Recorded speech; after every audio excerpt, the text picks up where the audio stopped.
কি ভাবছেন কি দিয়ে ভাত খাই কি দিয়ে ভাত খাই? তো একবার এইভাবে এই রেসিপিটা বানিয়ে দেখুন, খেতে কিন্তু অসাধারণ টেস্ট। কাঁঠালের ভর্তা, দেখতে থাকুন পুরো ভিডিওটা। তো দেখো, প্রথমে আমি কাঁঠালের খোসাটা, উপরের খোসাটা ছুটিয়ে নিয়েছি, তারপরে হালকা একটু গরম জল দিয়ে ভিজিয়ে রেখেছিলাম যেন লাল খোসাটাও ছুটে যায়।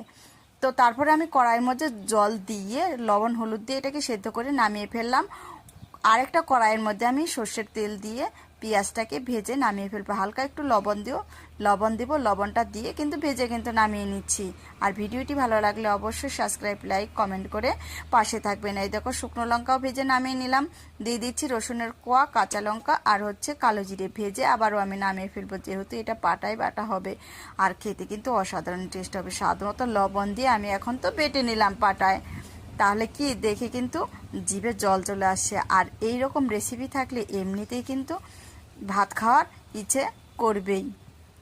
তারপরে দেখো, আমি একটু লঙ্কাটা আগে বেটে নিয়েছিলাম আর কাঁঠালটা পরে দিয়েছি। সবগুলো একবারে মিশিয়ে টিশিয়ে পেঁয়াজ আগে ভেজে নিয়েছিলাম, যে পেঁয়াজটা ভাজা পেঁয়াজটা দিয়ে সুন্দর করে মেখে আমি এখন একটা প্লেটের মধ্যে নামিয়ে নিচ্ছি। এখন আপনাদের একটু খেয়ে দেখাবো কেমন হয়েছে।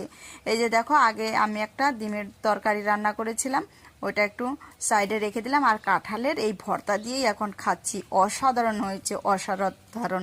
বাড়িতে একবার হলেও ট্রাই